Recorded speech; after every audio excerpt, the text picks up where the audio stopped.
Cinema చూపిస్తున్న Ritu demon and ఓ తమిళ అమ్మాయి, అమ్మా నాన్న ఓ తమిళ అమ్మాయి లాగా రీతు డెమాన్ ఓ తమిళ అమ్మాయి సినిమా చూపిస్తున్నారు.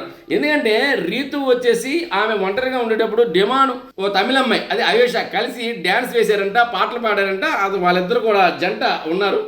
దాన్ని చూసి మరి రీతు అయ్యో నా బతుకు బుక్ అయిపోయింది, నన్ను మోసం చేసింది, నన్ను అలా చేసింది ఇలా చేసింది అంటూ మరి ఆమె ఒక కామెడీ ఎక్స్ప్రెషన్స్ ఆమె ఇవ్వడం, ఆ తర్వాత మాటలు చెప్పడం, ఇది ఒక ఫన్ ఓరియంటెడ్గా ఒక ఫ్రాంక్ క్రియేట్ చేయడం, ఇవన్నీ కూడాను రూమ్లో చాలా బాగున్నాయి అని చెప్పేసి ఓ మంచి టాక్ వచ్చింది.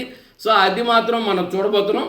వాళ్ళ ఫ్రాంక్ కూడా అయితే ఈ ఫ్రాంకు భవిష్యత్తులో నిజమైతే ఎలా ఉంటుంది అని ఆలోచిస్తున్నాను.